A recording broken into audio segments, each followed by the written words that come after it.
Hey everyone, welcome back to Lady Empire. I am super excited for the guests that we have today. Dr. Annika Ackerman, thank you so much for being here. Thanks for having me. This is a very exciting experience. My first ever podcast. I listen to a lot of podcasts, so it's fun to actually be featured on one. Awesome. I'm super excited that this is your first one. We have so many great topics. I'm very excited. So let's just start with you giving us a little background about yourself. Where did you grow up? Talk to us a little bit about your childhood. Sure. I grew up in New Jersey. I still live in New Jersey. I grew up in Bergen County, which is right outside the city. And I have two sisters. I'm the middle child. Um, and what else? I'm very close with my family still. We all still live in New Jersey. We all came back here after, college and grad school. I grew up playing soccer. We are a big soccer family. I went to college. I played D1 soccer at GW. I know you're also a softball player, right? Yes, yes. I played at Bryant University in Rhode Island. Very cool. And I actually lived with the softball girls. Like we had a big house in college, and Yeah, so I got to know the softball girls really well, and I went to all their games. So I'm sure that was fun for you. It was fun for them. Um, yeah. I played 2 years, and then I knew I wanted to go to med school, and it was really just too demanding to try to like study for the MCAT, complete all the necessary pre med stuff, and play Division I soccer. So I ended up leaving the team after my second year. But soccer was a huge part of my life growing up. Um, and yeah, and so now I live in Basking Ridge, New Jersey, which is a county like in the middle of the state, or sort of like northern middle of the state. So about 45 minutes from where I grew up. And I'm married. I got married a year ago. I have a new baby. He's 5 months, Leo. My God. And we are living the suburban lifestyle. So exciting. Well, congratulations on everything. I'm super excited to jump into, being a new mom, managing a huge career. And so we're going to dive into this into more detail, but talk to us a little bit about how you decided that you wanted to practice medicine and more specifically urology. Where did you sort of land on, falling into that department? Sure. I have gotten this question a lot recently, and I think it's just because I'm a little more out there on social media, and I feel like my career is kind of just taking off in a way. Um, so recently I've gotten the question like, why did you want to be a urologist a lot? Um, but going back to why I was, into medicine to begin with, I at an early age got like a pretty bad kidney infection and I was admitted to the hospital. And since then, my parents said, I think I was like 4. Since then, my parents said that I always, after that, was like, I'm going to be a doctor, like work in the hospital. My uncle was actually in his residency at the hospital that I was admitted to. And I remember like him taking me around and like showing me around, as towards the end of the hospital stay when I wasn't as sick. Um, and so I remember saying forever that I wanted to be a pediatrician. Um, and then, I stuck with it. I think a lot of doctors actually kind of know from an early age. I mean, there's definitely people that go like a different route and then come to medicine later on, but it seems like I know a lot of doctors that, sort of always knew they wanted to go into medicine. It definitely takes a certain like devotion, commitment to a lifelong learning because medicine's constantly changing and, Right. um, it's a demanding job. Obviously, you can make whatever you want out of being a doctor. I think though, there's lots of different alternative career paths now too. But for the standard clinician, you're committing to sometimes a rigorous schedule, obviously like tons of school to start, no money for like, your 20s and 30s, some like early 30s, but until you finally start, your career. So it definitely, takes a certain person to stick it out. So urology came about again. My uncle was in the hospital. He was a urologist, and he was a Oh, resident at the time. So I had some early exposure to urology. Plus, I had kidney infection, so I'm sure I saw a urologist at some point along the way. But even aside from all that, when I did my rotations, you know, in residency, you do like, or not sorry, residency, med school, you do your rotations in the different electives. You know, you can do ortho, you can do GI, urology, plastics, you know, all different things.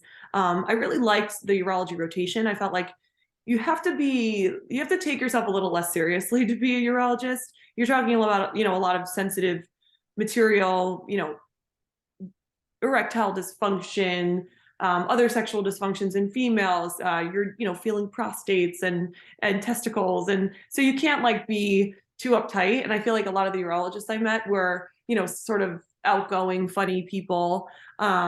And then, you know, the urologist is also a surgeon. I knew I wanted to be in the OR. I kind of couldn't see my career as just an office-based doctor. So like, you know, different specialties don't go to the OR, like family medicine, neurology, you know, general medicine, primary care doctors.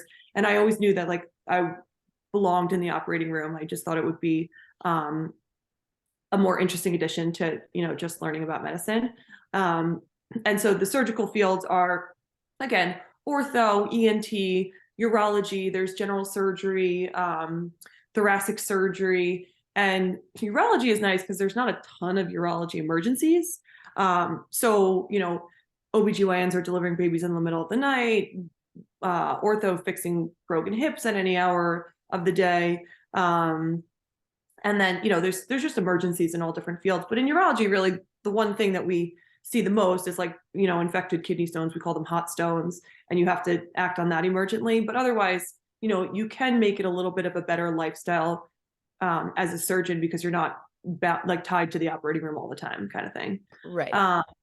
So in a nutshell, I think that's, you know, some of the reasons. But then, you know, later on in life, you could also not do the operating room. And so if you want to slow down, you can just be an office-based urologist.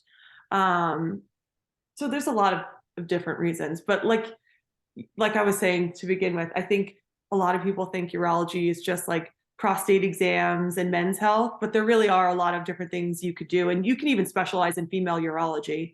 I didn't do that because I didn't do the fellowship, which is like after the residency. Urology residency was 6 years.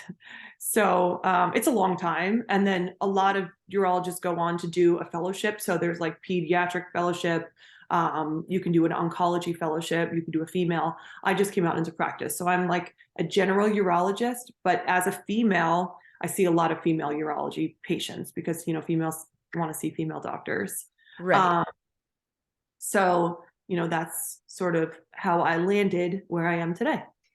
Wow, this is super fascinating. And you talked about being a female urologist. So let's kind of dive into that and talk about, you know, obviously urology is probably very male dominant, right? There's a lot of male urologists out there, and you are a female urologist. So talk to us about how you really maintain confidence in this position and, you know, not feeling like I'm a woman urologist, I don't really belong here. How do you sort of maintain confidence in that you do belong here and you deserve to be here?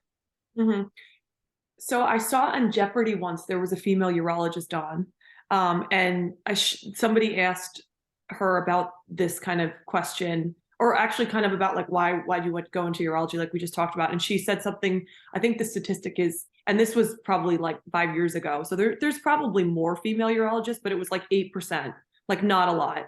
And you know, I think it's empowering, and you know, I feel lucky. I mean, in medical school, I remember one of our professors were like, "You guys aren't lucky. Like, you worked hard to be here. Like, you should never really say you're lucky." I've heard athletes say that too.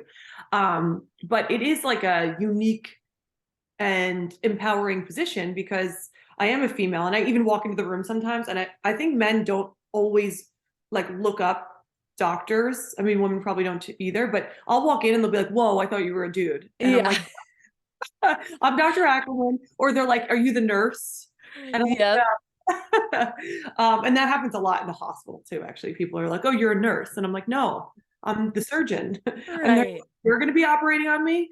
Um, but yeah, no, I think it's great. And being one of the only female urologists in New Jersey, I have women drive from all over the state to come see me because they don't want to talk about their incontinence with a man. Right. So it's nice to be able to fill that role for people too.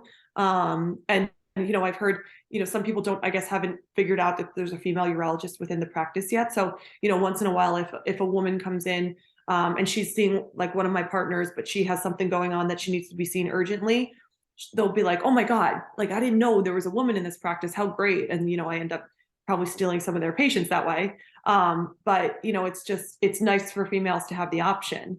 Right. Um, and like you said, it is super rare. Hmm. Um, but I joined a group of 9 other male urologists, and so I'm the only female in the group. I'm also one of the newest members of the group. Me and there's one other younger doctor who just joined basically at the same time about 4 years ago. So, sometimes I feel like I'm getting like this. Can you curse on here? Yes. Yes. Sometimes I feel like I'm getting the shit end of the stick on like when it's like scheduling or like if I have to give like vacation, whatever, if there's conflicts. But it's hard to say whether it's because I'm a female or just because I'm one of the young guys. Right. um Sometimes I feel like it's because of like I'm pretty, my husband always laughs at this because I say I'm pretty easygoing at work. Like I'm pretty flexible with my schedule, and I'll like I'll give more than some of the other doctors who've been in practice for like 40 years, so they're just kind of over it and like just Right. are not as flexible. Um, and my husband's like, you are like not like easygoing. I don't know. I don't know what you're talking but at work, I really am. Like, I'm actually good at pretending to be easygoing at work, I think. And you know, I because I'm one of the new doctors, we kind of have to be like me and this other guy. We are the low men on the totem pole, low women, and so there's like a not sure yet whether it's some things I happen to my schedule because like I get thrown into the hospital, like we have to cover the hospital sometimes, and it's kind of like the worst part of our job, like you kind of end up running around the whole day, and I end up doing that a lot. So it's sort of hard to say whether it's because I'm a woman and sometimes women just get the shittier job, or because I'm the new partner, and I'm sure all my partners would say it's because you're the new one, or it's Right. probably just like so kind of go with the flow, and I'm like, oh yeah, I'll do it. um Yeah. Stick up for myself maybe a little bit more. But yeah, I mean, I think it's been just an empowering experience being a female in urology more than anything. That's awesome. And I kind of want to jump to another topic that is a little controversial. And I think a lot of our audience out there are mothers or wanting to be mothers. So, in your experience and in your expertise, talk to us a little bit about when you think sexual education should start being taught in schools. How can teachers or parents make it less uncomfortable to talk about, right? I think this topic is super awkward for kids or even parents or teachers.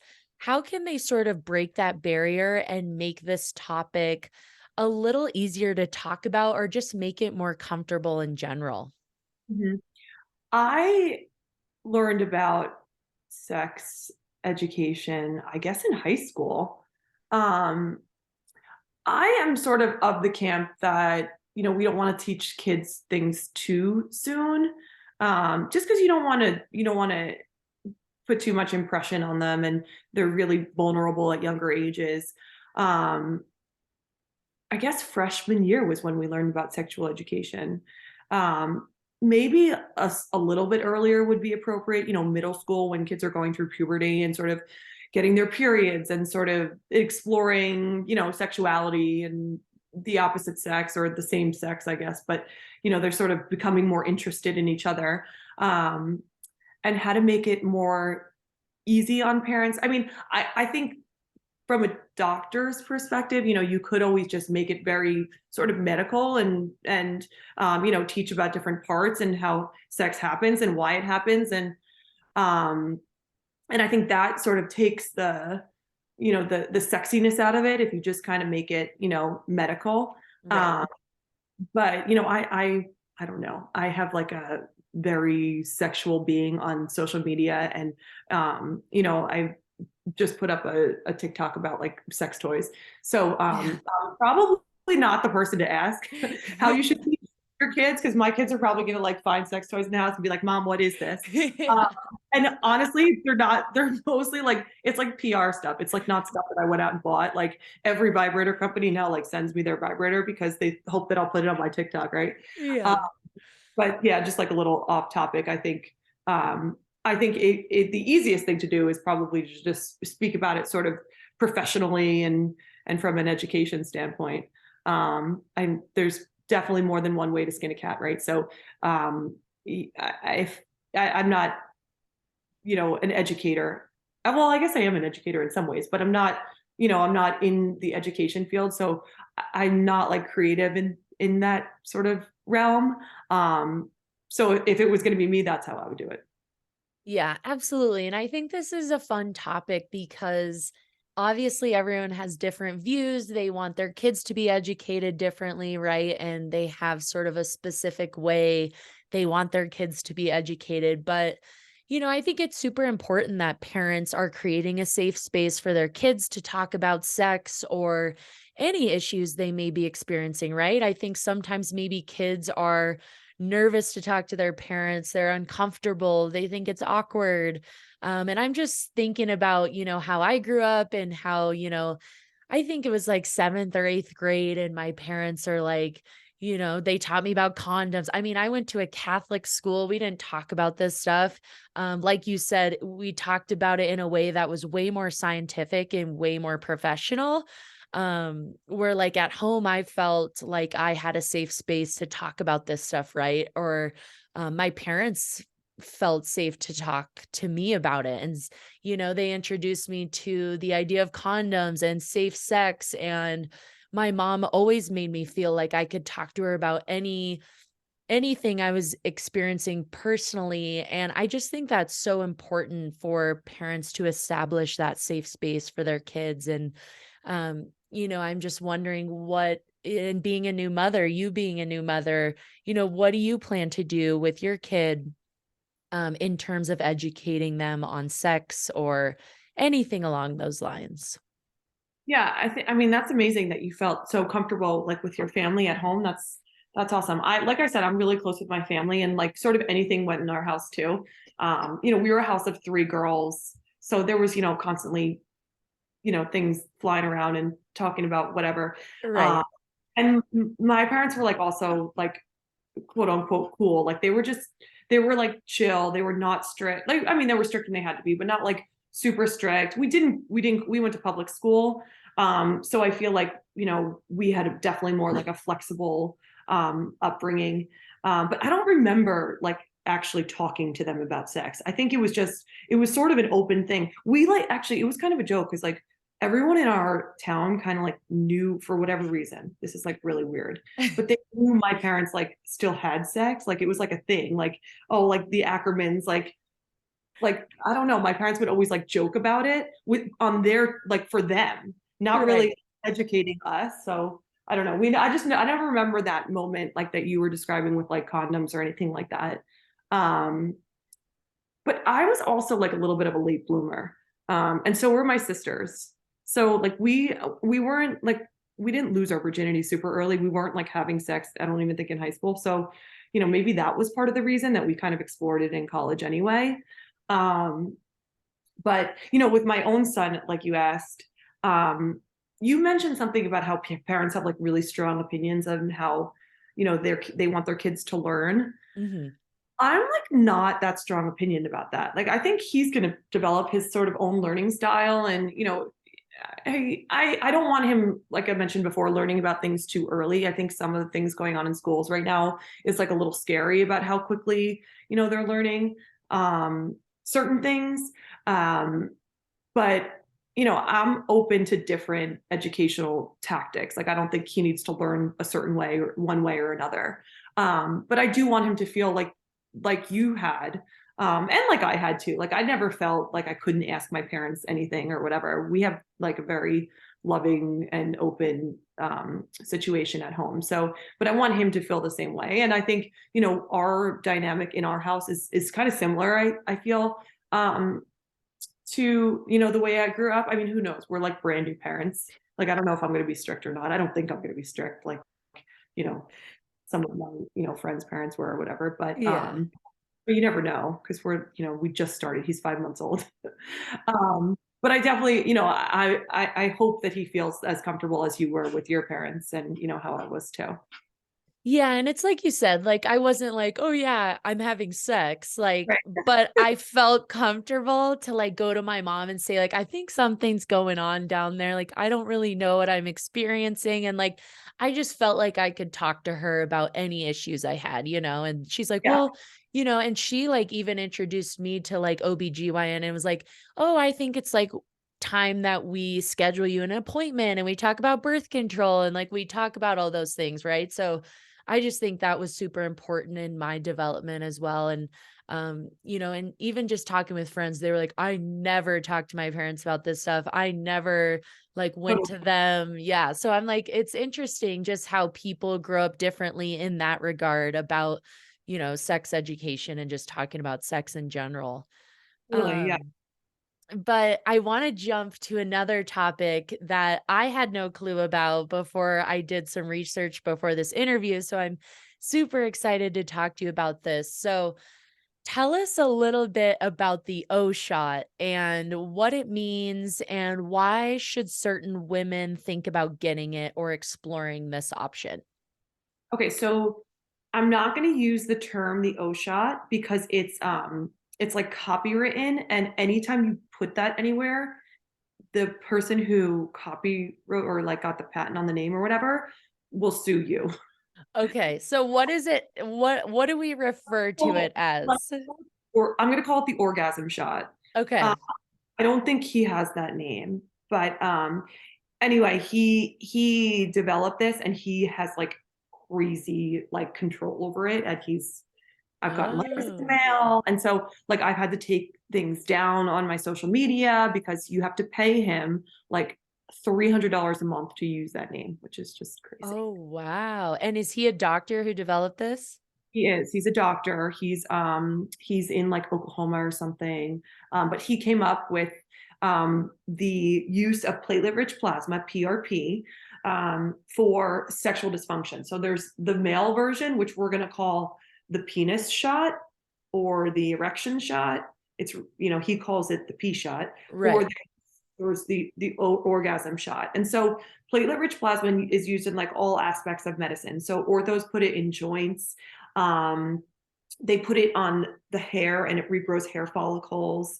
Oh. It's basically like a stem cell that comes from your own body. So how you get the platelet rich plasma is like a simple blood draw, and then you take the blood and you put it in a centrifuge, and then the blood is spinning, and then you take the test tube out, and at the top is this yellow, we call it liquid gold, platelet rich plasma. And you draw that up into a syringe, and you can inject or you can put it wherever you want, basically. And so dermatologists, they use it on the skin, and it helps like beautify the skin. There's something called vampire facial. Mhm. Basically rub the platelet rich plasma on, then you microneedle into the skin. So it causes a chemokine reaction in the body, basically a reaction that recruits other cells to regenerate itself. So like I mentioned before, ortho puts it in joints and it helps to like rejuvenate the joint to delay the need for joint replacement, or just to make the joint feel better if it's like arthritic or whatever. So that we've adapted this to sexual medicine. We inject it along the penile shaft for men, and we inject it into the clitoris, which sounds crazy, like painful, right? We numb, Yes. we numb it a little bit and then put ice. And women don't even feel it. Like the numbing cream is that good. And then we inject it into the G spot. So you get like from one test tube, you get like 5 cc's of the platelet-rich plasma, and you inject 4 cc's into the G spot. So that's the area sort of right inside the vagina, right behind the urethra at the top. Um, and you basically just inject, you make a little like hump of this rich plasma. And then you take the rest of it, which is like 1 cc, and you literally inject it straight into the clitoris. And so this is supposed to cause a reaction in the body to increase blood flow, bring new cells there, and it helps with orgasm. And we have like really good anecdotal evidence from our patients that we've done in the office that it works. Um, I wish it worked longer. Like I wish it lasted forever, but it usually only lasts for like, they say up to a year. I think it really more or less like 3 to 6 months. But Mm. women do notice, a meaningful difference in their orgasm, which is great.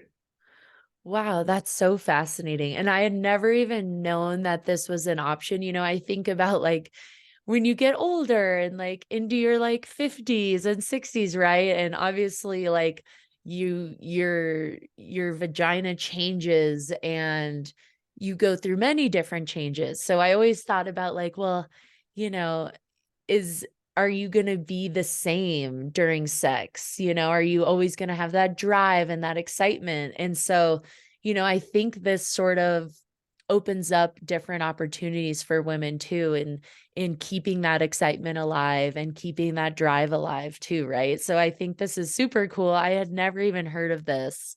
So really cool. I can't believe it's super like controlled though. I had no idea. But yeah, that's awesome. Yeah, what you were saying about like getting older and like getting through menopause and even like postpartum, and I learned this firsthand. Sex changes because, if you're breastfeeding, your hormones are all wacky and like you can experience like vaginal dryness, pain with intercourse. It's hopefully temporary for most people, but you're like you said, your body goes through so many changes and the vagina goes through changes with hormone fluctuations. And the market right now and like the awareness of female sexual health is like, I feel like it's just starting and it's already a huge market. Like I probably get targeted obviously because I'm doing all these like TikToks and whatever, but I see new products every day for like a lot of supplements for women's health and just all these different natural things that can boost libido. Because, like you said, libido can definitely diminish, especially as you get older. I see women all the time in the office who, came in for like urinary tract infections. And if I ask them about their sex life, it's like almost unanimous that their libido isn't what it used to be, and that opens a whole nother box. Like I need to start booking my appointments longer because if I ever bring that up, it turns into like a really long appointment where I have to then go through like all the options because other than the O shot, there are so many things now we can do. I mean, there's vaginal lasers, there's radio frequency treatments which like tighten the vagina, all these different things to increase blood flow. And then female testosterone is not FDA approved. Like we give men testosterone all the time, right? If they have low T, we supplement it. For women, your testosterone goes down at the age of 30. So at the age of 30 and beyond, you can experience less of a sex drive because you don't have the testosterone as much anymore. Not everyone, but a lot. So we can supplement female testosterone, but we can't give them the male prescriptions, and we can't give them a regular pharmacy because testosterone is not FDA approved for women. It should be. Right. Apparently, doctors write like 80 million prescriptions a year for testosterone, but it's all from like compounding pharmacies. Compounding pharmacies like make their own drugs. So I use a pharmacy here in New Jersey that makes me a testosterone cream that I give to women who are suffering from low sex drive. So it's just like all these different things that we can do now. So like I was saying, it just turns into, I have to go through a list of options. I literally write down all the options now on my phone because I'll forget certain things that we can do because there's so many supplements and so many procedures and medications that we can try to sort of help this issue that even I have, I need to like actually formalize an algorithm, but I just, so many things are coming every day that for now a list in my phone is fine, but it's pretty crazy how I feel like it's also just starting. Like this is the tip of the iceberg. It's going to be a huge market. And I think it's going to be like worth a ton of money too. Yeah, this is super fascinating. And I talk to my mom about this all the time because I'm planning to have kids within the next couple years. And, we just talk about these things. And she goes, we did not have access to any of this stuff. Like, it's so crazy to see how technology and how different resources have advanced so much from even back when she gave birth and had kids. And she's like, we just had to like rough it. Like, there was no technology, there was no like, you even mentioned like lasers and just different options for women, like none of that existed. And she's like, "This is so crazy." She hasn't even heard of half the stuff I bring up to her, and she's like, "What even is that?" And it's so funny. Well, that's so true too. Like I if a woman's coming to see me for like kidney stones or urinary tract infections, and like I said, if we get up on the topic, they're like, wait, what? Like there I didn't even know this existed. And nobody talks about it. So, even OBGYNs, they really, and no offense to all the OBGYNs out there, but they don't do a good job with female sexual dysfunction. They just don't want to deal with it, I think. And so like I'm a urologist. So a lot of people just don't even know like which doctor to go to when they have this kind of problem. So I think, at least where I am right now, it's sort of becoming word of mouth that I'm seeing a lot more referrals come in from the primary cares, from the OBGYNs to me to talk about this because now they know that I'm doing this. Like I've given a couple of talks to like the doctors in the hospital about the topic. And even the doctors are like, wait, this is crazy. Like all these things exist and whatever. So your mom is like definitely not alone. People just don't talk about it, don't know about it because it's like a little bit of a in the box taboo kind of thing Mhm. to female sexual dysfunction. Men, on the other hand, Viagra, we've had that for how many years? Right. The exciting thing is we do have a female Viagra now. So two, Oh, two drugs are FDA approved for female sexual dysfunction, Addyi and Vyleesi. One's like an injectable that you give yourself before sex. That's like kind of the equivalent of the Viagra. It works on neurotransmitters in the brain to make you more horny, basically.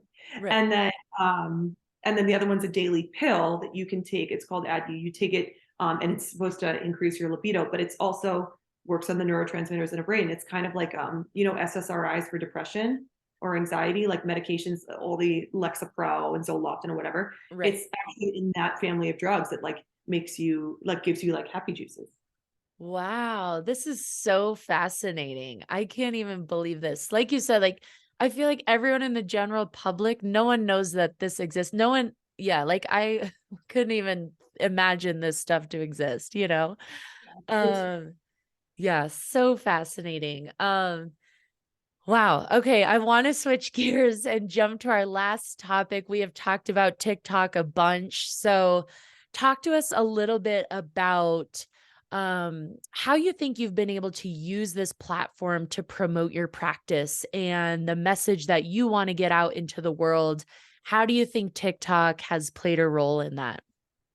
So TikTok is like you and I were saying, it's like so entertaining and so amazing. I could be on it forever. But I was sort of like anti TikTok a year ago. Like I was like, this is like for kids. Like I don't know anything about it, whatever. Same. And then my 21-year-old receptionist, Sage, shout out to Sage, she was like, you do all these things. I also own a med spa. So I do like a lot of the cosmetic stuff, but really the reason I own the med spa is because we do all our sexual dysfunction procedures there. Like I said, the Mona Lisa laser, the Morpheus V, that's the radio frequency, the O shot, or the orgasm shot.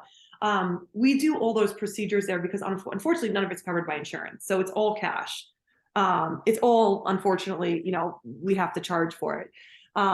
So with all these like interesting things that we were doing, she was like, let's just start making TikToks of you. So I was like, okay, like whatever, you can start it. She had all the access to my account. Now I'm sort of doing it on my own, but she started the whole thing, like making the videos, doing the editing, picking the sounds, whatever. And then all of a sudden people started following. And we were like, wow, this is fun. So it's just been like super fun to engage so many people. And it's definitely transition. Like in the beginning, I was doing like, watch me do Botox and we're gonna do a vaginal laser and like we'll make a funny video or like we'll do a stupid dance. But now I'm like really like doing, like this week's video, I think I talked about fractured penis and I like that, gave info on how that happens and why that happens and whatever.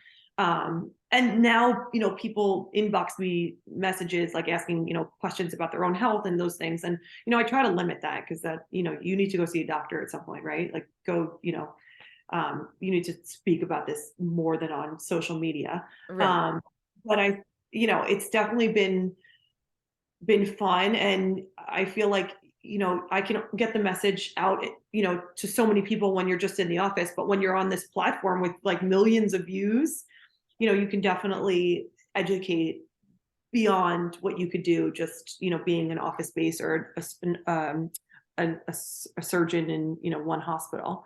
Mhm. So I think that's cool. And it's obvious, like I was saying before, I feel like my career is like just starting now, because I'm getting now all this attention, and it feels really good. Like it's cool. I never really thought I would do anything like this. So now, like, I'm just, my career could just go so many ways.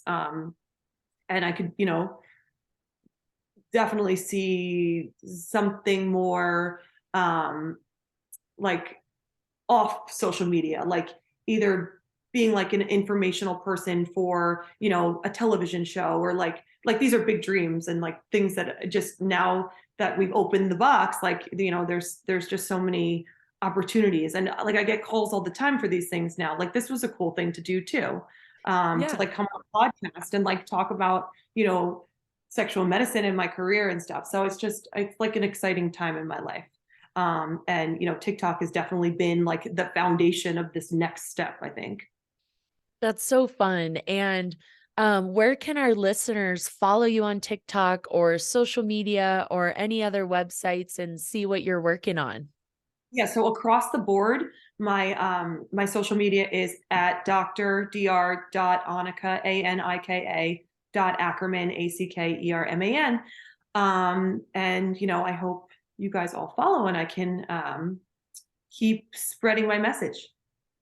Awesome. Well, Dr. Annika, thank you so much for everything you shared today. This was so much fun, so interesting. I know our audience is just like opened up to a new world here. So thank you so much. So fun. Thank you.